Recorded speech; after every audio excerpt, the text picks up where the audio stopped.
दोस्तों आज की कहानी में हम देखेंगे कि सबसे पहले वाइग्रा गोली को कैसे मार्केट में लाया गया था और इसको इस्तेमाल करने से लोगों का इसकी जिंदगी पर क्या प्रभाव पड़ा। तो कहानी शुरू होती है और हम एक काफी हैंडसम लड़के जेमी जानलेवा को देखते हैं जो कि एक इलेक्ट्रॉनिक शॉप पर सेल्समैन होता है। जेमी अपने काम में बहुत अच्छा था और वो किसी भी चीज को आसानी से बेच देता था, जैसे कि वो इन लोंडों को टीवी ये बोलकर बेच देता है कि रात को इसमें मजदूरी वाली फिल्में आती हैं। जिसके बाद वो एक बुढ़िया को एक फोन बेच देता है, कहता है कि दादी इसकी वाइब्रेशन इतनी ज्यादा खतरनाक है कि ये तुम्हारी सूनी पड़ी हुई गुफा में भी जोश जगा देगा। हम देखते हैं कि जेमी जानलेवा हैंडसम तो था ही, लेकिन एक नंबर का लड़कीबाज भी था। साथ ही इसका अपने बॉस की बीबी ढोलकी के साथ भी अफेयर चल रहा था। वहीं जब वो उस बुढ़िया को मोबाइल बेच रहा था तभी उसके पास ढोलकी आती है और उसे इशारा करके चली जाती है। उधर जेमी जानलेवा भी समझ जाता है कि अब ढोलकी को बजाने का टाइम हो चुका है। जिसके बाद वो ढोलकी को खोपचे में ले जाकर उसे खूब जोर जोर से बजाने लगता है, लेकिन इसी दौरान ढोलकी से उसका मोबाइल नीचे गिर जाता है और उसमें उसके पति का नंबर डायल हो जाता है। दूसरी तरफ जब उसका पति फोन उठाता है तो उसमें उसकी पत्नी की चिल्लाने की आवाजें आ रही होती हैं। अब ये सुनते ही उसकी सुलग जाती है और वो जेमी जानलेवा को धक्के देकर अपनी दुकान से निकाल देता है। लेकिन अपना जेमी भी हरामी था, वो वहां से जाते जाते कस्टमर को अपना नंबर देकर जाता है। कहता है कि मैं ढोलकी के साथ साथ तबला भी बहुत अच्छा बजा लेता हूँ। फिर रात को जेमी जानलेवा अपने घर पर आता है। वहीं पर हम उसके छोटे भाई जॉश को देखते हैं जो एक मिलियनेयर बन चुका था। वो कहता है कि मुझे तुम जैसे भिखारियों के साथ रहने में बहुत शर्म आती है। वहीं उसके साथ उसकी एक गर्लफ्रेंड भी थी जो अब तक पैसों के लिए उसका मुंह में ले रही थी। आगे जब सभी साथ में डिनर कर रहे थे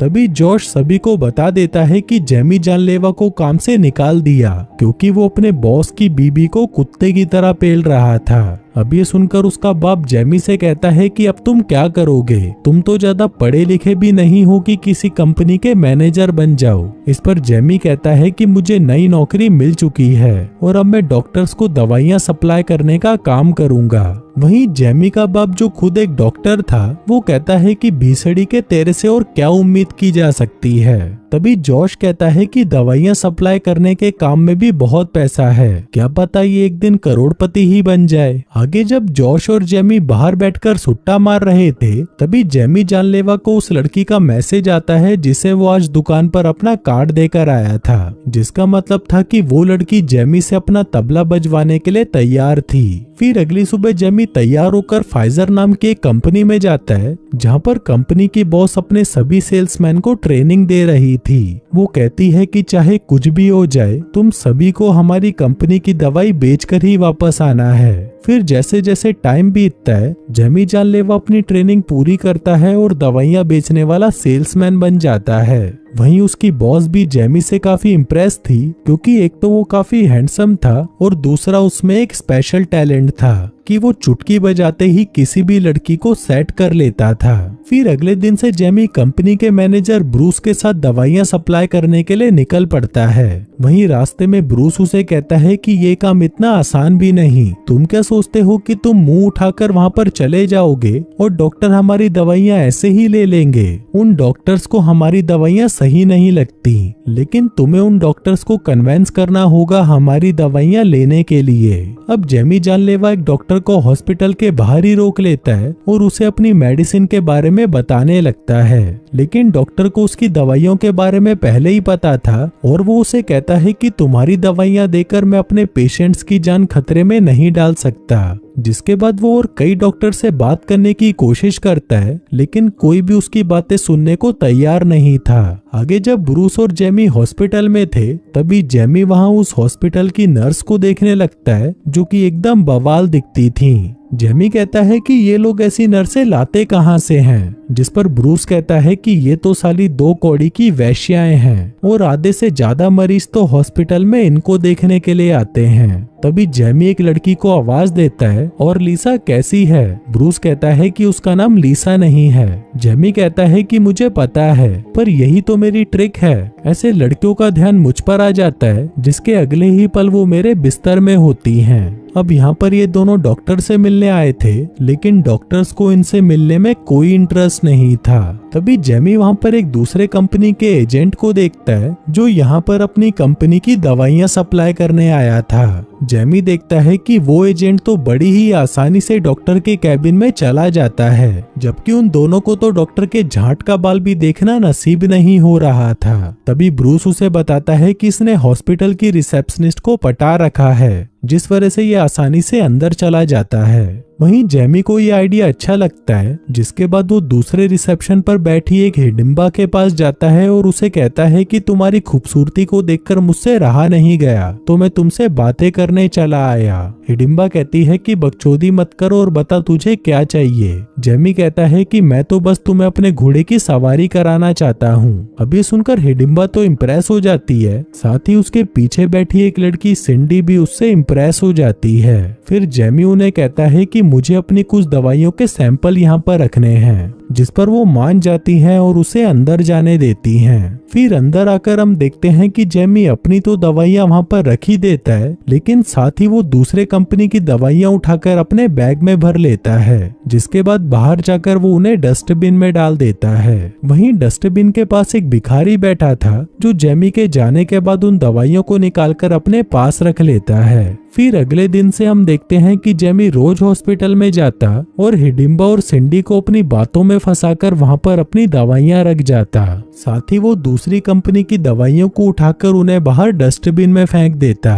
फिर एक रात जेमी और ब्रूस जब एक बार में बैठे थे, तभी वहां पर उस दूसरी कंपनी का एजेंट भी आ जाता है। फिर ब्रूस जेमी से कहता है कि हम लोग इसी की वजह से अपनी दवाइयां नहीं बेच पा रहे, इसलिए अब तुम्हें ही कुछ सोचना होगा, तभी जाकर तुम अपने टारगेट्स पूरे कर पाओगे। जिसके अगले दिन हम देखते हैं कि जेमी एक डॉक्टर को हॉस्पिटल के बाहर रोककर उसे $1000 का चेक देता है। डॉक्टर कहता है कि तुम मुझे रिश्वत देने की कोशिश कर रहे हो, जिस पर जेमी कहता है कि नहीं, ये तो मेरी कंपनी सबको बांट रही है, बस मुझे आपसे कुछ बातें डिस्कस करनी थी। डॉक्टर कहता है कि मेरे पास टाइम नहीं है, मैं पेशेंट्स को देखते हुए तुम्हारी बातें सुन लूंगा। जिसके बाद जेमी डॉक्टर वाले कपड़े पहन लेता है और तभी डॉक्टर उसे कहता है कि अगर कोई पूछे तो तुम बता देना कि तुम इंटर्न हो। आगे डॉक्टर अपनी एक पेशेंट को देखता है जिसका नाम मैगी होता है। वो बताती है कि मुझे पार्किंसन नाम की एक बीमारी है, जिस वजह से मेरे हाथ कांपते रहते हैं, पर क्योंकि ये स्टेज 1 था तो मैगी को इससे ज्यादा दिक्कत नहीं थी। फिर जाने से पहले डॉक्टर मैगी से पूछता है कि तुम्हें और कोई प्रॉब्लम तो नहीं है, जिस पर मैगी कहती है कि हाँ डॉक्टर, मेरी एक चूची पर कोई निशान सा बन गया है। जिसके बाद वो उसे अपनी चूची निकालकर दिखाने लगती है। उधर जेमी भी उसकी चूची बड़े गौर से देख रहा था और उसके मुंह से पानी आने लगा था। तभी डॉक्टर उसे कहता है कि ये तो मकड़ी काटने का निशान है, मैं कुछ दवाइयां लिख देता हूँ, उससे ये ठीक हो जाएगा। आगे बाहर आकर जब जेमी अपनी कार से दवाइयां निकाल रहा था,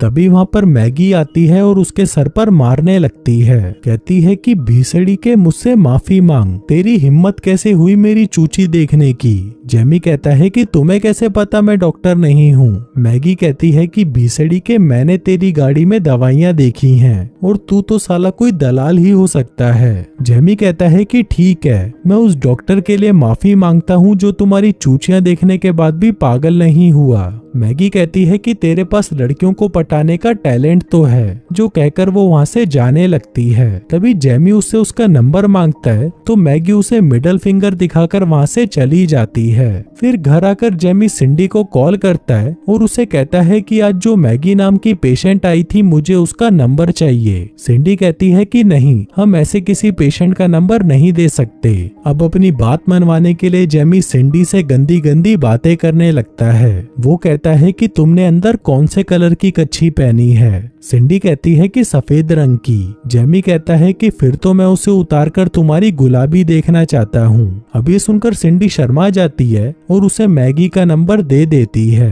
तभी जेमी के अपार्टमेंट में उसका भाई जॉश आता है। वो उसे कहता है कि वो भीसड़ी की गोल्ड डिगर मुझे छोड़कर किसी और के साथ भाग गई। अब अपने भाई की ऐसी हालत देखकर जेमी को उस पर तरस आ जाता है और वो उसको यहीं पर रहने के लिए कहता है। आगे जेमी मैगी को कॉल करता है और उससे पूछता है कि मेरे साथ कॉफी पर चलोगी। मैगी कहती है कि तुझे मेरा नंबर मिला कैसे। जेमी कहता है कि मैंने रिसेप्शन से लिया। मैगी कहती है कि मुझे रिलेशनशिप जैसी चीजें बिल्कुल पसंद नहीं। जेमी कहता है कि रिलेशनशिप तो मुझे भी पसंद नहीं, मैं तो बस कॉफी के लिए पूछ रहा हूँ। अब मैगी उसकी बात मान जाती है और उसे शाम को एक कैफे में बुलाती है। फिर शाम को जब जेमी उस कैफे में जाता है तो वो देखता है कि मैगी भी उस कैफे में ही काम करती थी। मैगी उससे पूछती है कि तुम मुझसे मिलना क्यों चाहते थे।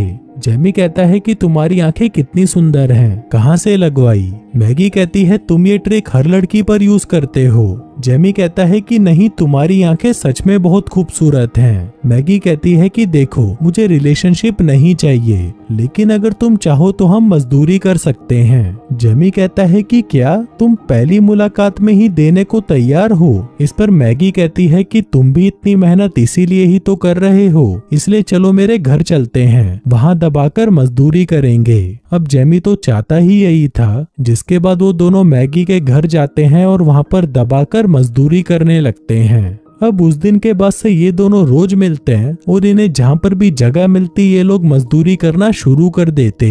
फिर एक दिन मैगी जेमी के घर पर आती है और आते ही वहाँ पर पूरी नंगी हो जाती है, लेकिन वहीं पर जॉश भी था जो उसे इस हालत में देख लेता है। जिसके बाद जेमी और मैगी रूम में चले जाते हैं और दबाकर मजदूरी करने लगते हैं। वहीं बाहर जॉश मैगी के चिल्लाने की आवाजें सुन रहा था और वो सोचता है कि साला मेरे भाई के पास हथियार है या एनाकोंडा। फिर अगले दिन जेमी फिर से दूसरी कंपनी की दवाइयों को बाहर फेंकने आया था, लेकिन तभी वहाँ पर वही एजेंट आ जाता है और जेमी के पेट पर एक जोर का घुसंड पिलाता है। जिसके बाद वो उसे धमकी देता है कि भीसड़ी के आज के बाद मेरी दवाइयों को हाथ भी मत लगा दियो। फिर जाने से पहले वो उसे कहता है कि तू मैगी से दूर रह। वहीं शाम को जेमी मैगी के घर पर खाना लेकर आता है, जिसे देखकर मैगी भी हैरान थी। फिर खाना खाने के बाद मैगी कहती है कि चलो मजदूरी करते हैं। जेमी कहता है कि क्या हम दोनों सिर्फ बातें नहीं कर सकते।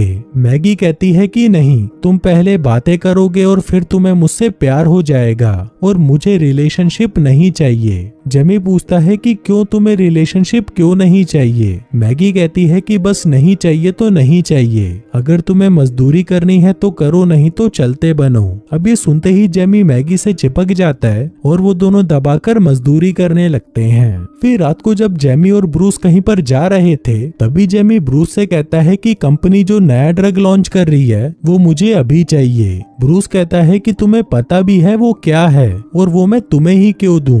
जेमी कहता है क्योंकि सिर्फ मैं ही हूँ जो इसे अच्छे से बेच सकता हूँ। अब ब्रूस उसकी बात मान जाता है और उसे वो दवाई बेचने की परमिशन दे देता है, जो थी वाइग्रा की गोली। फिर अगले ही दिन से हम देखते हैं कि जेमी उस गोली को हॉस्पिटल्स में फ्री में बांटने लगता है ताकि लोगों को इसकी लत लगना शुरू हो जाए, और बाद में कुछ होता भी ऐसा ही है। वो लोग इस गोली के लिए पागल हो जाते हैं और इस गोली की बिक्री आसमान छूने लगती है। उधर देखते ही देखते जेमी भी एक टॉप का सेल्समैन बन जाता है। वो कहते हैं कि भींचो, हम लोगों को गोली खिला खिला कर उनका ऐसा कर देंगे ऐसा। फिर रात को जेमी मैगी को कॉल करता है और उसे मिलने के लिए कहता है, लेकिन मैगी उससे मिलने के लिए मना कर देती है। जिसके अगले ही दिन वो मैगी से मिलने उसके घर पहुंच जाता है, लेकिन वहां जाकर वो देखता है कि मैगी कुछ बुड्ढे बुड्ढियों को लेकर कनाडा जा रही थी। जेमी पूछता है कि तुम वापस कब आओगी। मैगी कहती है कि परसों रात तक। अब जेमी मैगी के आने से पहले ही उस जगह पर पहुंचकर उसका इंतजार करने लगता है, लेकिन काफी इंतजार के बाद भी जब मैगी नहीं आती तो वो कार में ही सो जाता है। फिर सुबह जब मैगी वापस आती है तो जेमी को वहां पर देखकर वो उसे इम्प्रेस हो जाती है, जिसके बाद वो उसके पास आती है और उसे कहती है कि शायद हम दोनों रिलेशनशिप में आ सकते हैं। अभी सुनकर जेमी भी बहुत खुश हो जाता है, जिसके बाद जेमी उसे अपने घर पर ले जाता है और ये दोनों यहाँ पर मजदूरी करने लगते हैं।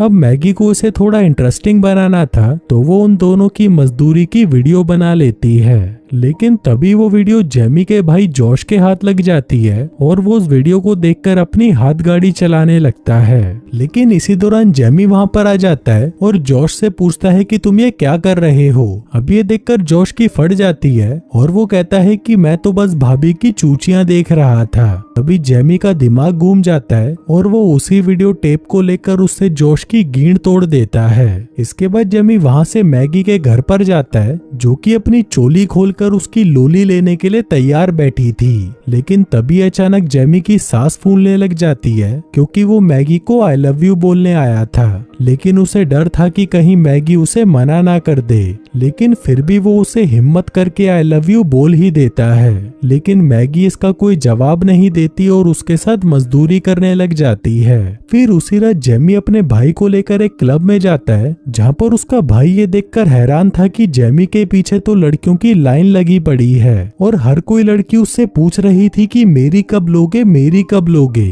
तभी जेमी उन लड़कियों को डॉक्टर स्टैन से मिलवाता है और ये वही डॉक्टर था जिसके हॉस्पिटल में वो दवाइयां सप्लाई करता था। अब जेमी उस डॉक्टर की सेटिंग कैसी नाम की एक लड़की से करा देता है ताकि वो डॉक्टर हमेशा उसके काबू में रहे। वहीं वो दूसरी कंपनी का एजेंट भी था जिसकी ये सब देखकर गींड जल रही थी। फिर अगली सुबह जेमी वापस मैगी के घर पर जाता है जहाँ पर मैगी उससे पूछती है कि तुम मुझसे प्यार क्यों करते हो। मेरी इस बीमारी के चलते कोई भी मुझसे प्यार नहीं कर सकता, इसलिए तुम चले जाओ यहाँ से। जिसके बाद उन दोनों में लड़ाई हो जाती है। अब जेमी गुस्से में वहाँ से चला जाता है, लेकिन जेमी के वहाँ से जाते ही मैगी को पार्किंसन होने लगता है और वो गुस्से में आकर रोने लग जाती है। तभी जेमी वापस उसके पास आता है और उसे गले लगा लेता है। जिसके बाद वो डिसाइड कर लेता है कि वो मैगी का इलाज करवा कर ही रहेगा। जिसके बाद वो दोनों कई हॉस्पिटल्स में जाते हैं, कई डॉक्टर से मिलते हैं, लेकिन किसी के पास भी मैगी का कोई इलाज नहीं था। इसके बाद वो दोनों एक कॉन्फ्रेंस में जाते हैं जहाँ पर मैगी जैसी ही बीमारी वाले कई लोग थे और वो सभी को बता रहे थे कि उन्हें कैसे अपनी बीमारी के साथ जीना सीखना पड़ेगा। उधर मैगी को भी यहाँ पर आकर बहुत अच्छा लग रहा था। दूसरी तरफ जेमी को एक आदमी मिलता है जो उसे बताता है कि मेरी वाइफ को भी यही बीमारी है। जेमी कहता है कि मेरी गर्लफ्रेंड को भी है, तो आप कुछ टिप्स देना चाहोगे। वो आदमी कहता है कि ये बीमारी बहुत बुरी है, कुछ सालों के बाद तो तुम्हें उसका बच्चों की तरह ख्याल रखना होगा, यहाँ तक कि उसकी टट्टी भी साफ करनी पड़ेगी और जैसे जैसे उसकी उम्र बढ़ती जाएगी ये बीमारी और खतरनाक होती जाएगी। अब ये सुनते ही जेमी की फट जाती है। जिसके बाद जब वो दोनों उस कॉन्फ्रेंस से बाहर आते हैं तभी मैगी जेमी से कहती है कि मैं बहुत खुश हूँ कि मुझे तुम्हारे जैसा बॉयफ्रेंड मिला और मैं भी तुमसे बहुत प्यार करती हूँ। लेकिन वहीं अब जेमी ये सुनकर ज्यादा खुश नहीं था और उसके दिमाग में बस उस बुड्ढे की बातें चल रही थी। फिर अगले दिन वो दोनों किसी दूसरे हॉस्पिटल में जाते हैं जहाँ पर मैगी देखती है कि जेमी रिसेप्शन पर लड़ाई कर रहा था कि डॉक्टर कब तक आएंगे, कितनी देर से हम उसका वेट कर रहे हैं। अब ये देखकर मैगी को अच्छा नहीं लगता और उसे लगता है कि जेमी उसे जल्दी ठीक करना चाहता है, जिसका मतलब है कि वो उसे इस बीमारी के साथ अपना नहीं सकता। इसलिए मैगी वहाँ से उठकर जाने लगती है। तभी जेमी उसके पीछे आता है और उससे पूछता है कि क्या हुआ, जिस पर मैगी कहती है कि अगर मेरी ये बीमारी ठीक नहीं हुई तो क्या तुम मुझसे प्यार नहीं करोगे, जिस पर जेमी उसे कोई जवाब नहीं देता। अब मैगी भी समझ चुकी थी कि वो उसे इस बीमारी के साथ एक्सेप्ट नहीं कर सकता, इसलिए वो जेमी से ब्रेकअप कर लेती है। जिसके बाद जेमी भी अपने कामों में बिजी हो जाता है और अब मैगी के ना होने पर जेमी का ध्यान अपने काम पर था, जिस वजह से वो अपने टारगेट जल्दी जल्दी पूरे कर लेता है, जिस वजह से उसका प्रमोशन हो जाता है और उसे शिकागो भेजा जाता है। फिर उसी रात जब वो ब्रूस के साथ एक रेस्टोरेंट में सेलिब्रेट करने जाता है तभी वहाँ पर उसकी मुलाकात फिर से मैगी से होती है जो अपने नए बॉयफ्रेंड के साथ घूम रही थी। तभी जेमी उससे बात करने की कोशिश करता है, लेकिन मैगी उसे इग्नोर करके वहाँ से चली जाती है। फिर रात को जब जेमी शिकागो जाने के लिए अपनी पैकिंग कर रहा था तभी वो मैगी की एक वीडियो चलाकर देखने लगता है जो उन दोनों ने मजदूरी करने के बाद रिकॉर्ड की थी। वो देखता है कि मैगी उसके साथ बहुत खुश थी और वो कहती है कि ये पल उसके लिए बहुत खूबसूरत है। अब ये सुनकर जेमी को रियलाइज होता है कि उसे फ्यूचर को लेकर अभी चिंता करने की कोई जरूरत नहीं, उसे तो बस आज को एंजॉय करना चाहिए। जिसके बाद वो अपनी कार लेकर मैगी से मिलने निकल पड़ता है, लेकिन तभी हम देखते हैं कि मैगी भी ये शहर छोड़कर जा रही थी। वहीं जैमी उसकी बस का पीछा करता है और ड्राइवर से कहता है कि भीसड़ी के साइड में लगा इसे। जिसके बाद वो मैगी के पास जाकर उससे बात करने लगता है, लेकिन मैगी अभी भी उससे नाराज थी। जैमी कहता है कि बस 2 मिनट मेरी बात सुन लो, मैंने आज तक किसी भी लड़की से प्यार नहीं किया। मैं बस लड़कियों को बजाता था और उन्हें छोड़ देता था, लेकिन तुमसे मिलने के बाद मुझे पता चला कि प्यार क्या होता है और तुम्हें मेरी जरूरत नहीं बल्कि मुझे तुम्हारी जरूरत है, वरना मेरी जिंदगी का तो कोई मतलब ही नहीं है। अभी सुनकर मैगी रोने लगती है और कहती है कि मुझे भी तुम्हारी जरूरत है, लेकिन मैं बीमार हूँ, मैं नहीं चाहती कि मैं तुम पर बोझ बनूं। जेमी कहता है कि इससे कोई फर्क नहीं पड़ता, हम दोनों साथ रहेंगे और ऐसे ही जिएंगे। जिसके बाद मैगी उसे गले लगा लेती है और उन दोनों के बीच में सब कुछ ठीक हो जाता है। और दोस्तों, इसी के साथ ही ये कहानी